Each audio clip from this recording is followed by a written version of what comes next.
tanggal 23 Juli, hari Rabu kalau tidak salah, itu ada putusan sela terkait dengan gugatan intervensi yang dilakukan Revalino. Kita cek dan kita lihat nanti apakah majelis hakim dalam perkara 184 ini mengabulkan tidak gugatan intervensi dari Revalino. Kalau mengabulkan, berarti Revalino berhak ikut di dalam perkara ini. Kalau tidak dikabulkan, berarti dia mundur. Artinya dia tidak berhak ikut di dalam perkara ini gitu loh. 184. Dibilang numpang tenar dan segala macam Bang, padahal megang bukti itu seperti apa? Saya kira enggak juga. Ini kan soal perjuangan ya. Sama dengan Lisa Mariana berjuang. Sama dengan menurut pendapat saya ya. Beliau juga berjuang. Kenapa berjuang? Karena merasa. Ini kan soal rasa sekali lagi. Karena dia merasa bahwa dia pernah tanda kutip berhubungan. Kan nggak salah juga dia nimbrung bahasanya sebagai penggugat intervensi. Karena dia merasa bahwa dia pernah berhubungan tanda kutip badan. Dan Lisa juga menyampaikan kepada dirinya bahwa dia hamil di bulan Mei. Dan itu adalah darah dagingnya Revalino. Dan itu disampaikan. Nah, soal benar atau tidak, kembali lagi. Ini kan soal nanti ke depan tes DNA.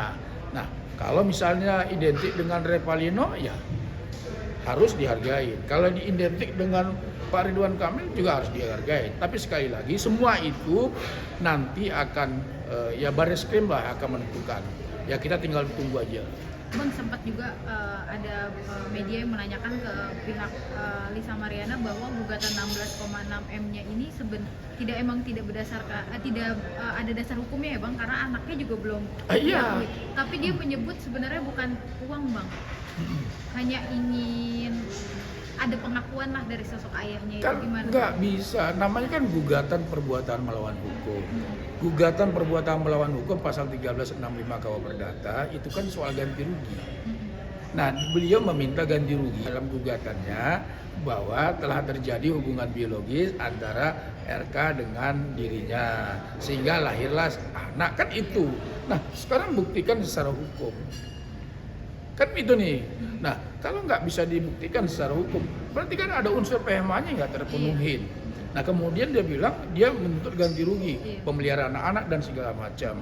Dari mana? Berarti dia sudah menuduh. Sementara belum ada hasil tes DNA. Makanya saya katakan tadi, gugatan perbuatan melawan hukumnya itu bisa ditolak. Ya, saya sih mengatakan seperti itu. Gitu. Karena memang awalnya ingin memperjuangkan anak, tapi memang malah yang digugat masalah ganti rugi itu ya? Iya, itu makanya kan saya katakan tadi, kalau dia bilang soal identitas anak, kembali lagi tolong dibaca bahwa judulnya itulah gugatan perbuatan melawan hukum, bahwa terkait meminta ganti rugi terkait dengan pemeliharaan anak dan segala macam. Nah, soal tes DNA yang disampaikan, kan harus ada pembuktian terlebih dahulu. Ada nggak hubungan biologis yang dilakukan? Bagaimana dia bisa membuktikan itu gitu? Orang Pak RK sendiri juga membantah, yang ada itu adalah hubungan biologis antara siapa? Revalino dengan, bahkan udah ngasih bukti ya Bang, Revalino kayak foto-foto. iya, foto-foto bayi, kemudian ada percakapan. Nah, kalau misalnya percakapan tersebut dianggap bahwa dia mabuk segala macam, ya tinggal hakim yang menilai gitu loh. Karena kan nggak bisa juga dia menilai kan begitu. Ya hakim yang menilai layak nggak Revalino masuk dalam gugatan intervensi atau tidak. Nah, nanti kita lihat dalam putusannya tanggal 23. Bang, mungkin kalau